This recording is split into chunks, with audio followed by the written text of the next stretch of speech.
Good evening to all. आज हमारी 6वीं class है गैर व्यापारिक संस्थाओं की, और आज थोड़ी सी क्लास में थोड़ा सा डिफरेंस होगा। आज हम स्लाइड के माध्यम से ना पढ़ाकर, क्योंकि क्वेश्चन थोड़े बड़े हैं, तो डायरेक्टली इनको सॉल्व कराया जाएगा। और आपको पहले एक स्लाइड में क्वेश्चन होंगे और दूसरी स्लाइड में सॉल्व कराया जाएगा। तो थोड़ा सा आप ध्यान से क्वेश्चन पे ध्यान दें, है ना, क्योंकि दोनों चीज़ें आपके सामने नहीं होंगी, इस वजह से आपको थोड़ा सा ज़्यादा ध्यान देना होगा। तो हम पहले आप देखते हैं थ्योरी। ठीक है, थ्योरी में क्या है, पहला पॉइंट क्या है आपका, प्राप्ति एवं भुगतान खाता और आय व्यय खाते में अंतर, डिफरेंस दोनों में। हम दोनों चीज़ें पढ़ चुके हैं, है ना। आय व्यय खाता आपका चल रहा है, प्राप्ति भुगतान खाता हम पढ़ चुके हैं। तो पहला हम देखेंगे, जब भी आप अंतर लिखते हैं किसी भी चीज़ में, तो आपको मेन पॉइंट है कि यहाँ पर देखेंगे आप अंतर का आधार होना चाहिए, है ना। किस चीज़ पर आप इनमें अंतर बता रहे हैं, आधार क्या है उसका। तो जैसे हमारे पास पहला दिया है कि हमारे पास कौन कौन सी चीज़ों में हम अंतर बता रहे हैं, एक तो प्राप्ति भुगतान खाता, दूसरा आय व्यय खाता। अब आधार क्या है हमारा अंतर का, पहला दिया है उद्देश्य।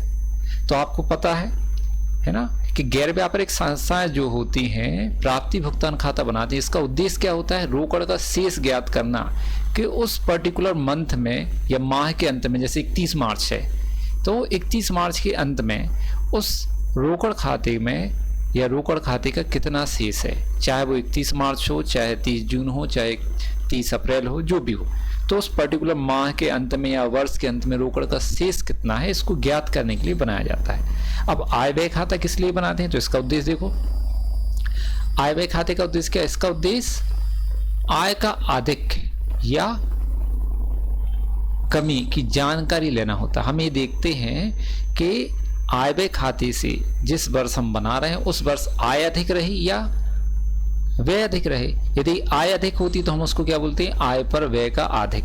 ठीक है, और यदि व्यय अधिक होती तो हम उसके लिए क्या बोलते हैं, व्यय का आय पर अधिक, मतलब कमी कहलाती है। ठीक है, दूसरा अंतर देखेंगे क्या है, प्रकृति। इसको हम बता चुके हैं, प्रकृति क्या होती है कि जो प्राप्ति भुगतान खाता होता है वो वास्तविक खाता है, क्योंकि रोकड़ खाता होता है, रोकड़ खाते के जैसा होता है, तो वो कैसे होता है, वास्तविक खाता होता है, क्योंकि रोकड़ वास्तविक है। ऐसे ही आय व्यय खाता किसके समान, आय व्यय खाता क्या होता है, नाम मात्र का खाता। आय व्यय खाता कौन सा होता है, नाम मात्र का, और प्राप्ति भुगतान खाता कौन सा होता है, वास्तविक खाता। थर्ड पॉइंट देखेंगे अंतर का आधार, समानता। तो जो प्राप्ति भुगतान खाता है वो रोकड़ बही के समान होता है, किस बही की, रोकड़ बही के समान। और आय व्यय खाता जो है वो किसके समान होता है, लाभ हानि खाते के समान होता है। तो ये चीजें आपको इंपॉर्टेंट है, अंतर ध्यान रखना है ना। अब हम देखते हैं अंतर का आधार चौथा वाला क्या है, पूंजी और आगम। मतलब जो हम प्राप्ति भुगतान खाता बनाते हैं इसमें दोनों प्रकार की मदें लिखी जाती, चाहे वो पूंजीगत हो या आगमगत हो, दोनों प्रकार की मदों का लेखा किया जाता है। लेकिन जब आय व्यय खाता तैयार करते हैं तो इसमें सिर्फ आगमगत आय और आगमगत व्यय का लेखा किया जाता है। हम पूंजीगत आय और पूंजीगत व्ययों का लेखा आय व्यय खाते में नहीं करते हैं। कौन सी मदों का लेखा होगा, आगमगत आय और आगमगत व्यय।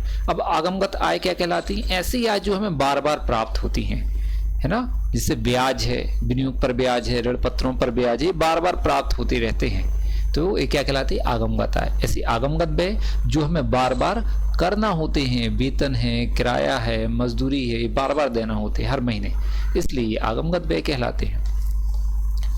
चिट्ठा, ठीक है, तो इसको हम पहले बता चुके हैं कि प्राप्ति भुगतान खाते की सहायता से चिट्ठा नहीं बनाया जा सकता है। देखो, चिट्ठा हम नहीं बना सकते हैं प्राप्ति भुगतान खाते की सहायता से, लेकिन आय व्यय खाते की सहायता से हम चिट्ठा बनाया जा सकता है। ठीक है, आय व्यय खाते की सहायता से हम चिट्ठा बना सकते हैं, लेकिन प्राप्ति भुगतान खाते की सहायता से नहीं बना सकते हैं। अब आगे देखते हैं हम अगली स्लाइड। तो एक अगली स्लाइड में क्या है आपका क्वेश्चन,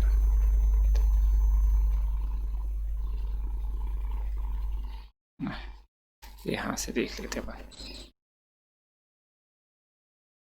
ये आपका क्वेश्चन 7वां क्वेश्चन है। ठीक है, अब 7वें क्वेश्चन में हम देखेंगे, एग्जाम्पल का 7वां है। पहले क्वेश्चन पढ़ते, थोड़ा सा बड़े क्वेश्चन होने की वजह से इसको हमने एक स्लाइड में से क्वेश्चन रखा है, दूसरी स्लाइड में सॉल्व करेंगे। तो यहाँ पर बार बार हमें स्लाइड बदलना होगी, हम पहले क्वेश्चन देखेंगे और फिर उसको सॉल्व करते जाएंगे। तो बार बार क्वेश्चन देखेंगे, बार बार उसको सॉल्व भी करते जाएंगे। तो आपको थोड़ा सा ध्यान देना है ना। क्वेश्चन यदि आपके पास ना हो तो आप कॉपी पे लिख भी सकते हैं, तो देखो रानू क्लब के निम्नलिखित प्राप्ति भुगतान खाते से 31 मार्च 2018 को समाप्त होने वाले वर्ष का आय व्यय खाता तैयार कीजिए। प्राप्ति भुगतान खाता दिया है, हम प्राप्ति भुगतान खाते से आय व्यय खाता तैयार करते हैं और प्राप्ति भुगतान खाता आप बनाना सीख चुके हैं पहले। तो देखो क्या है, प्राप्ति भुगतान खाता 31 मार्च 2018 को समाप्त होने वाले वर्ष का है। क्या क्या है आपके पास, रोकड़ का प्रारंभिक शेष दिया है, देखो प्राप्ति पक्ष में लिखा है ना, रोकड़ का प्रारंभिक शेष है, चंदा है, प्रवेश शुल्क है, विनियोग पर ब्याज है, विविध प्राप्तियां। भुगतान पक्ष में देखो क्या लिखा है, सामान्य व्यय, वेतन, फर्नीचर, किराया, विनियोग, रोकड़ शेष। समायोजन यहाँ पर विशेष ध्यान देना है, क्योंकि समायोजन होते हैं तो जिस भी चीज में समायोजन हो उसमें अपन क्या कर लेंगे, एक पॉइंट रख देंगे जिससे आपको याद हो। जैसे वार्षिक, ये लिखा है वार्षिक चंदे के 150 रुपए बकाया है, तो चंदा देखो हमें कहाँ मिलेगा, प्राप्ति में, तो यहाँ हमने एक पॉइंट रख दिया, इसका मतलब है चंदे में समायोजन है। तथा 50 रुपए में आगामी वर्ष का वर्ष के हैं, ये भी हो गया, चंदे से संबंधित है। फिर अगला देखेंगे सेकंड, फर्नीचर पर 30 रुपए ह्रास अपलेखित करना है, फर्नीचर पे ह्रास लगाना है, ठीक है। तो यहाँ पर देखो फर्नीचर दिया है, हाँ इसमें समायोजन है, ठीक।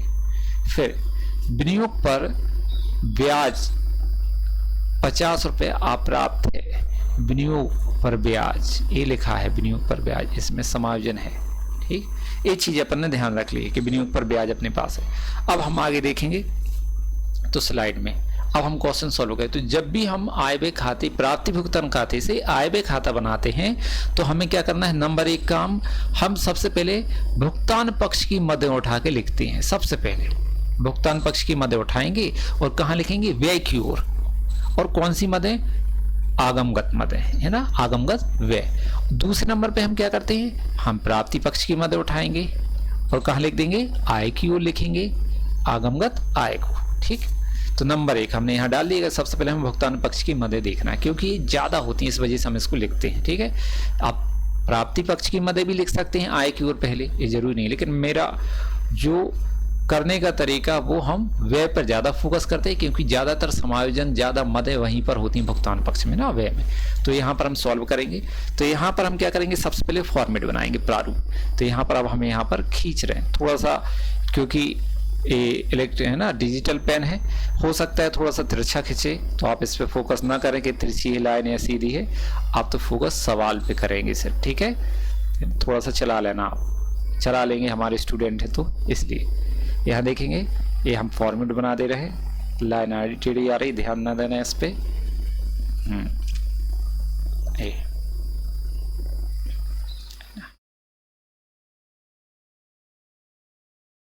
अच्छा, यहाँ पर हम मद लिख देते हैं, क्या है, विवरण, है ना, राशि, ये विवरण, ये राशि। यहाँ पर हेडिंग डालेंगे आय व्यय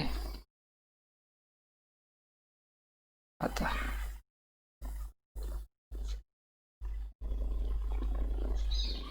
एक 30 मार्च 2018 के लिए, ठीक है, 31 मार्च 2018 को। तो हम क्या करेंगे, सबसे पहले क्या देखेंगे, क्वेश्चन में क्या है, हमने आपको बताया भुगतान पक्ष की मदें उठा के हम लिखेंगे। तो भुगतान पक्ष में सबसे पहले क्या दिया है, देखो सामान्य व्यय, ये देखो सामान्य व्यय 228। तो हम इसको सामान्य व्यय को कहाँ लिखेंगे, व्यय की ओर। तो यहाँ पर वापस समाएंगे, देखेंगे सामान्य व्यय,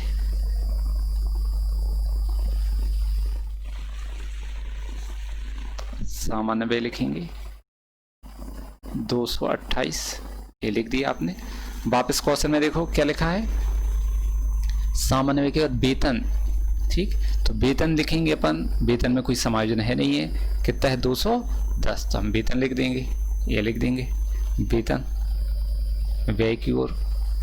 यहाँ पर विवरण नहीं डालना है, ठीक है, ये विवरण क्या है, गलत है, इसको अपन सुधार देते हैं, विवरण नहीं, क्या है, आय व्यय खाता बना रहे ना, तो उसका नाम आएगा व्यय और आय।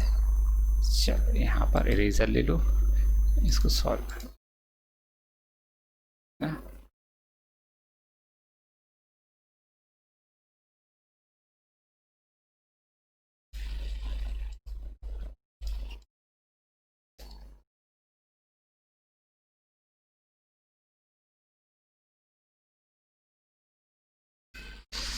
आय व्यय खाता है तो जितनी भी आय होती हैं वो सब क्या होती हैं, क्रेडिट। 11वीं क्लास में आपने पढ़ा है आय क्या होती है, क्रेडिट, और जितनी भी व्यय हैं वो सब क्या होते हैं, डेबिट। तो सबसे पहले हम डेबिट में क्या लिखते हैं, व्यय। ए आपको हमने कल क्वेश्चन कराए थे, ये क्या होते हैं, व्यय।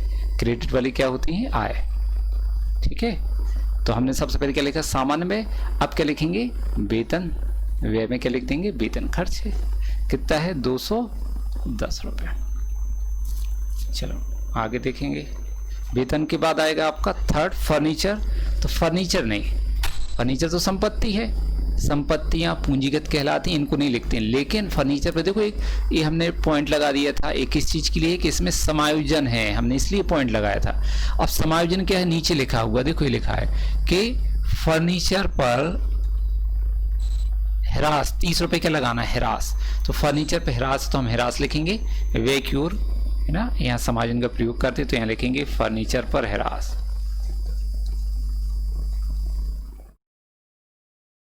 फर्नीचर पर ह्रास कितना है, 30 रुपए, ये लिख दिया अपन ने। अब देखो आगे क्या है, फर्नीचर के बाद क्या दिया, किराया। तो किराया कितना है, 112।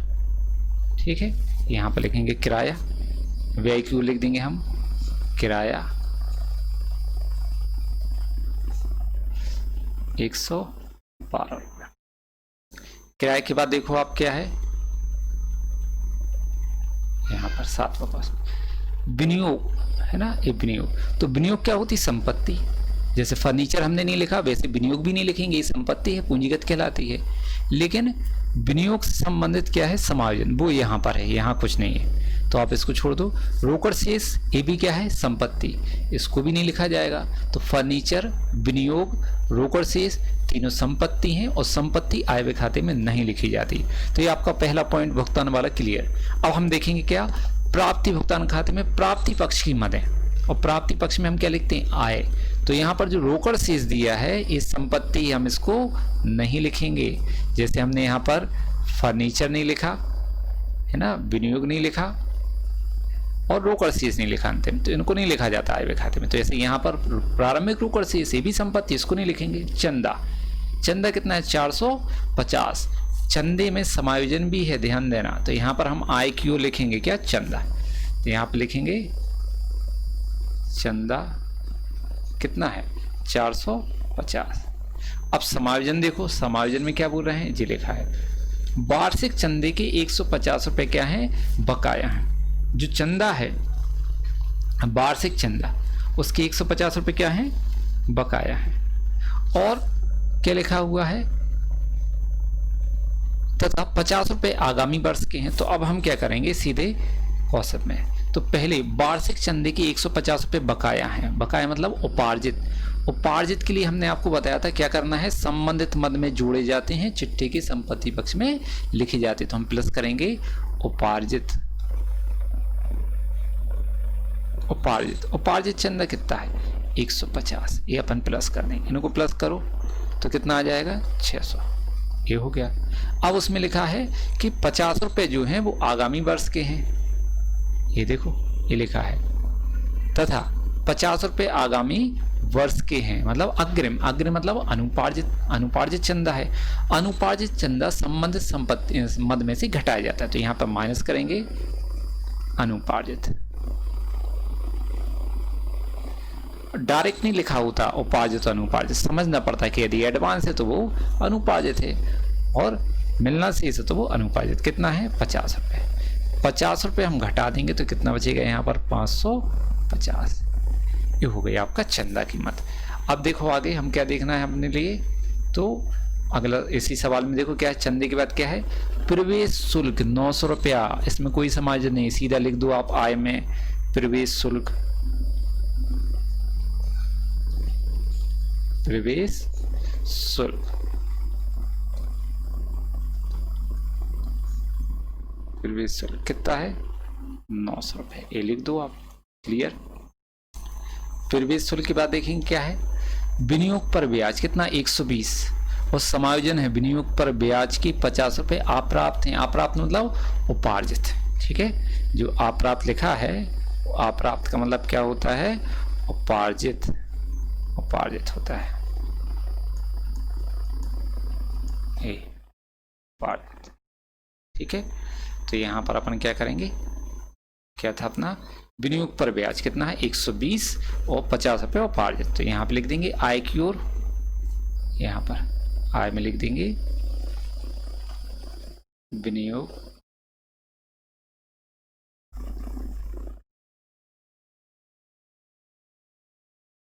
पर ब्याज 120 प्लस उपार्जित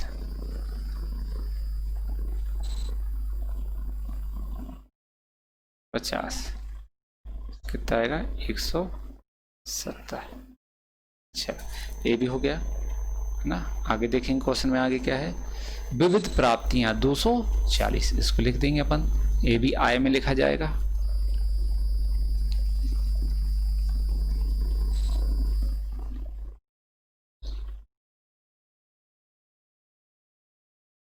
विविध प्राप्तियां,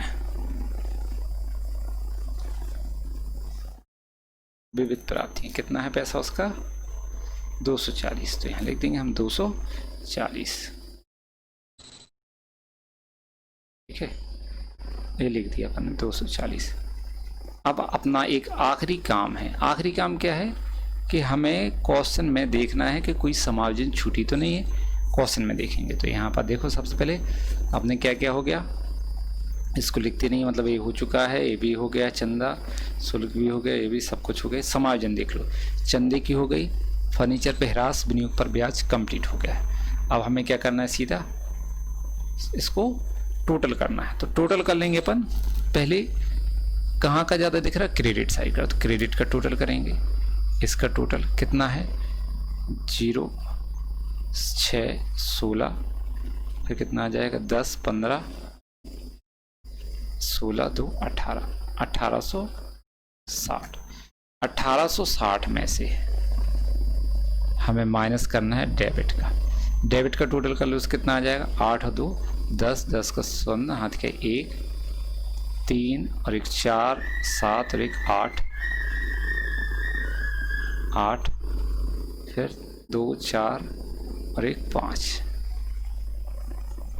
580 माइनस तो 0, 8 दूनी 16, 5 2 7 1, 1280 रुपये बचे आपके पास। कितना बच रहा है 1280। क्या ज़्यादा है आय, तो यहाँ हम जहाँ कम होता है उस साइड लिखते हैं, क्या लिखेंगे यहाँ पर लिख देंगे अपन, इसको अलग कर दो, आय का व्यय पर अधिक है।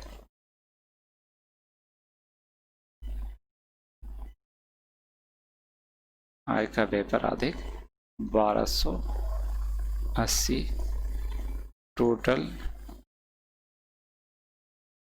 1860। ये आ गया, ये आपका क्वेश्चन पूरा सॉल्व है ना। यदि आपको कोई डाउट होता है तो आप फिर से फ़ोन करके पूछ सकते हैं। ठीक, आगे अब देखेंगे अपन अगला क्वेश्चन। तो अगला क्वेश्चन ये है आपका 12वां, है ना।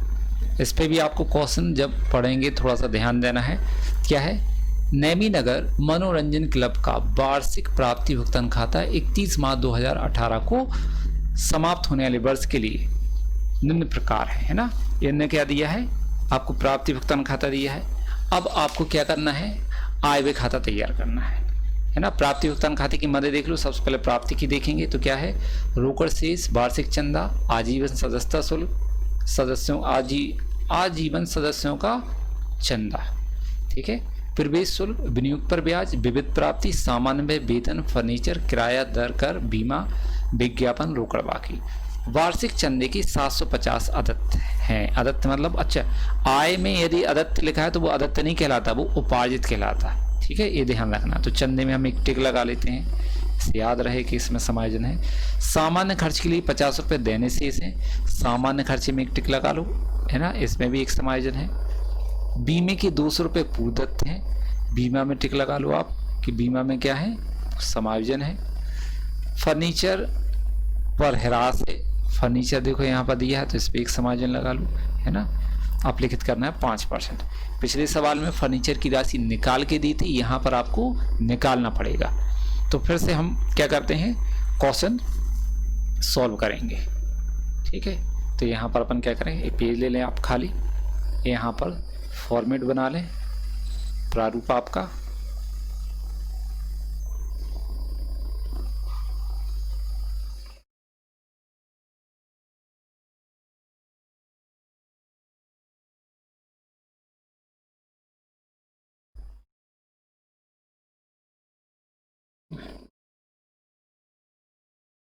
ये क्या, क्वेश्चन बड़े होने के कारण हमने इसको सेपरेट रखा है पेज पे, कि आप क्वेश्चन में देखे जाए, जैसे बोर्ड पे देखते हैं क्वेश्चन सॉल्व हो रहा है और किताब में देखते हैं, ऐसे ही आपको पढ़ना है अभी यहाँ पर, ठीक। चाहे तो हम स्लाइड भी बना दें, लेकिन उसमें आप बहुत ज़्यादा परेशान हो सकते हैं हमारे हिसाब से, इसलिए यहाँ पर ऐसा किया जा रहा है। तो यहाँ पर हम क्या देखो क्या बना रहे हैं, आय व्यय खाता।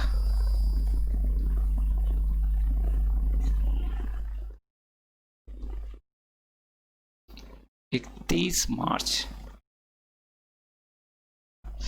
2018, ठीक है। यहाँ पर क्या लिखेंगे, व्यय, यहाँ पर राशि, यहाँ पर आय,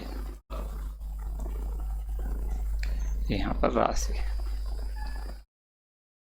ये अब फिर से क्वेश्चन, आपको क्वेश्चन देखना है, और जो नियम अभी हमने आपको बताए थे कि सबसे पहले भुगतान पक्ष की मदद लिखना है, आपको ये लिखना है। दूसरे नंबर पे क्या लिखेंगे, प्राप्ति पक्ष की, ठीक है। आप प्राप्ति की भी लिख सकते हैं, लेकिन मेरा पहले किस चीज़ पे फोकस होता है, भुगतान, क्योंकि वो मदें ज़्यादा होती हैं, ठीक है।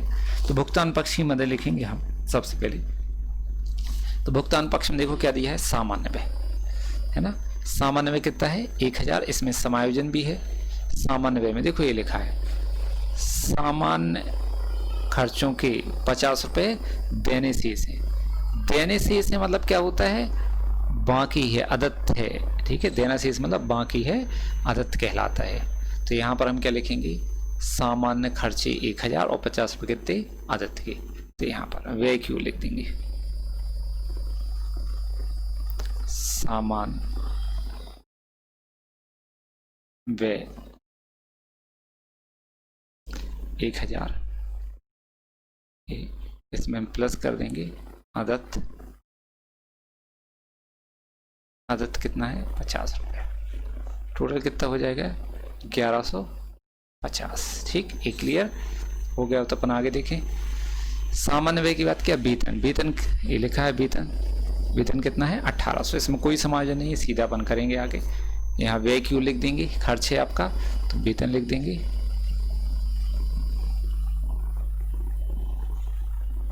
1800, वेतन। वेतन के बाद फिर आगे ये फर्नीचर, फर्नीचर 1200 का है, लेकिन इस पे ह्रास लगाना, फर्नीचर नहीं लिखेंगे, वो तो संपत्ति है, संपत्ति नहीं लिखी जाती, संपत्ति पे ह्रास लिखा जाता है। कितने परसेंट है, 5% ह्रास। फर्नीचर पर ये लिखा है, फर्नीचर, फर्नीचर पे 5% ह्रास है, और फर्नीचर की कीमत कितनी है, 1200 रुपये। तो यहाँ पर हम फिर से रफ काम करेंगे। यहाँ देखो गणना कर, इसको रफ काम ना करके क्या बोलना आपको, गणना कर, हमेशा रफ काम नहीं बोलेंगे आप, हमेशा क्या बोलेंगे, गणना कर। नंबर भी डालेंगे इस पे प्रॉपर, नंबर 1 ह्रास, ठीक है, ह्रास है। तो फर्नीचर कितना है, 1200, 1200 का कितना, 5%, 5/100,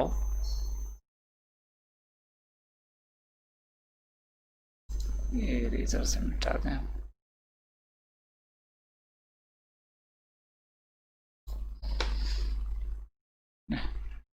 क्या इसीलिए स्लाइड बनाते कि जो डिस्टरबेंस ना हो, 5/100, 2 जीरो कैंसिल, 12 पंचे 60, ह्रास कितना लगेंगे, 60 रुपये। ह्रास खर्च व्यापार का, तो व्यय क्यों लिखेंगे अपन, फर्नीचर पर ह्रास,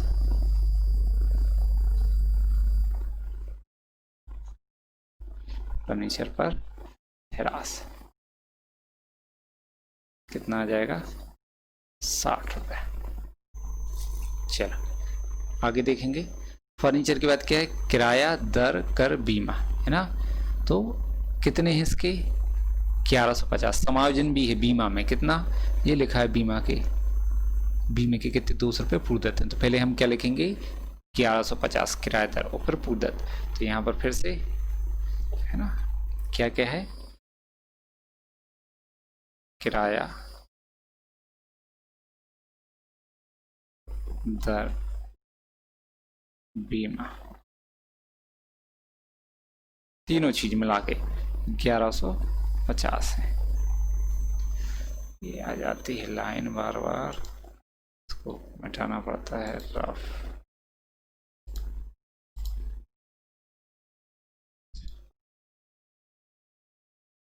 ग्यारह सौ 50,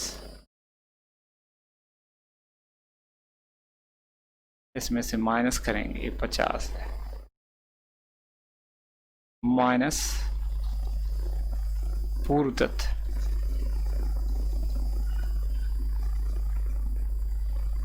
पूर्वदत्त बीमा। हमने बताया था आदित्य पे जोड़े जाते हैं, पूर्वदत्त क्या होते हैं, घटाते हैं। तो बीमा कितना है पूर्वदत्त, 200 रुपये। इसको हम क्या करेंगे, घटा देंगे, तो कितना बचेगा, 950। ये आ गया आपका। चलो ये देखो आप, बीमा हो गया। विज्ञापन, विज्ञापन कितना है, 250। इसमें कोई समायोजन नहीं है तो सीधा विज्ञापन लिख देंगे अपन यहाँ पर।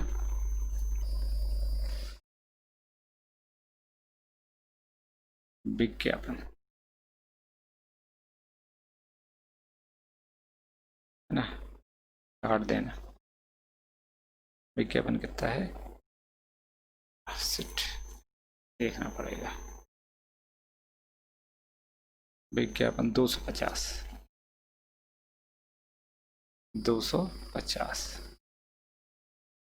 अब आय की मदें लिखेंगे ना, मतलब भुगतान, प्राप्ति पक्ष की मदें उठा के कहाँ लिखना अपन को, आय की ओर। भुगतान की मदें उठाकर व्यय की ओर और प्राप्ति की उठाकर आय की ओर।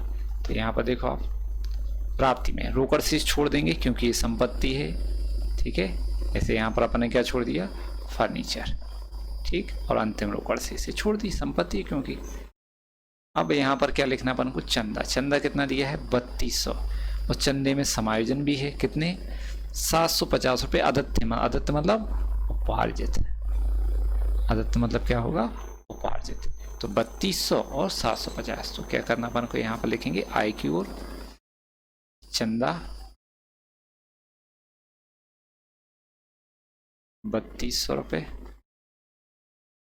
और यहाँ पर प्लस करेंगे अपन उपार्जित, उपार्जित चंदा कितना है, 750। तो यहाँ पर आ जाएगा 3950। ये आपको याद होना चाहिए, समायोजन के उपार्जित संबंधित मद में जोड़े जाते हैं, चिट्ठे की संपत्ति पक्ष में लिखे जाते हैं। वो समायोजन जो हमने 5 बताई थी उनको याद रखना है आपके लिए। आगे देखेंगे अपन, चंदा के बाद क्या दिया हुआ है, आजीवन सदस्यता, आजीवन सदस्यों का चंदा। तो आजीवन सदस्यों का चंदा कितना है, 600। तो यहाँ लिख देंगे अपन,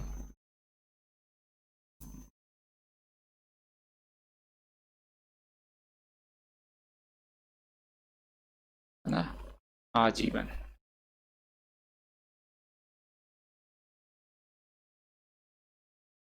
सदस्य क्या है, आजीवन सदस्यों का चंदा का चंदा कितना है, 600। इसमें कोई समायोजन नहीं है, ठीक है। फिर आगे आजीवन सदस्यों के चंदा के बाद प्रवेश शुल्क, प्रवेश शुल्क कितना है, 500 लिख देंगे। प्रवेश शुल्क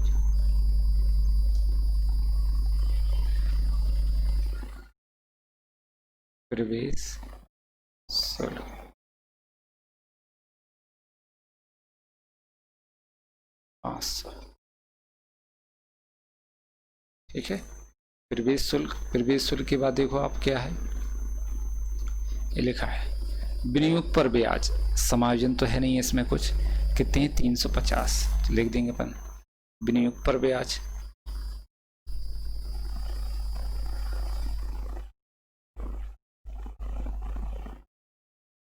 विनियोग पर ब्याज।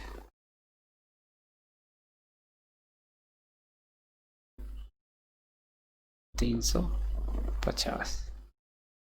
विनियोग पर ब्याज के बाद देखो विविध प्राप्तियां कितनी हैं? 100। विविध प्राप्तियां 100, ये लिख देंगे अपन।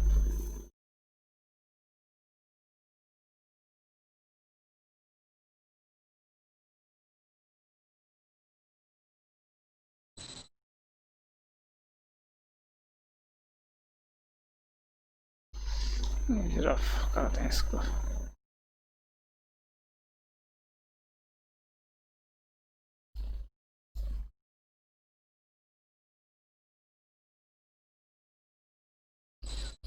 विविध प्राप्तियां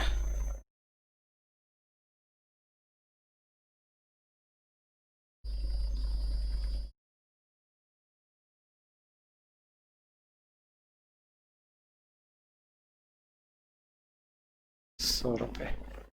ये हो गया, आपकी समायोजन भी पूरी हो गई हैं। अब फिर से वही आपको टोटल करना है। तो पहले देखो कहाँ का टोटल ज़्यादा दिख रहा है, ये आपका आय का ज़्यादा है ना, तो आय का अपन टोटल कर लेंगे। तो कितना आ जाएगा? 0, 5, 10। तो कोई चीज़ छूटी तो नहीं है, वो अपन देख लेते हैं। 5, 10, 0। फिर क्या है यहाँ पर? 10, 11, 21, 22, 25, 5, 2, 3, 5। तो 5500 में से यहाँ पर अपन लिख लेते हैं 5500 में से माइनस करना है। कितना माइनस करेंगे? ये वाला 0, 5, 6, 11, 5, 10, 15 और 6, 21, 1, 2 बचे, 3, 8, 3, 11, 11, 9, 20, तो 22, 2 और 1, 3 और 1, 4,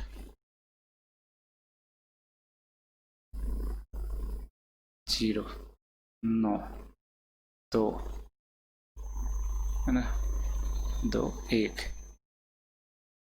1290। कितना है? 1290। मतलब यहाँ पर कितना बचा? 3, सॉरी 5500। टोटलिंग चेक करना पड़ेगा, यहाँ पर कितना आ रहा है? 0। टोटल कर लो यहाँ पर डेबिट का। यहाँ अपन ने मिस्टेक की है जी, 1150 नहीं, कितना है? 1050। 1000 प्लस 50 तो कितना आएगा? 1050। यहाँ पर कितना आ जाएगा आपका? 100 रुपये बढ़ जाएगा। 100 यहाँ पर कम हो जाएगा, कितने बचेंगे? 4100। तो यहाँ पर कितने हो जाएंगे? 100 बढ़ जाएंगे, तो कितने हो जाएंगे? 1390। तो यहाँ पर क्या आएगा? आय का व्यय पराधिक का अधिक। आप पूरा लिख सकते हैं आय का व्यय पराधिक, या आय का अधिक, या सिर्फ अधिक, है ना।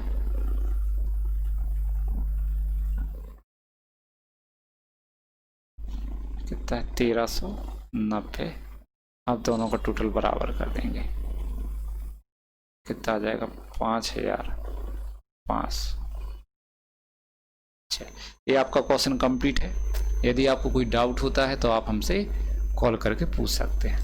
धन्यवाद।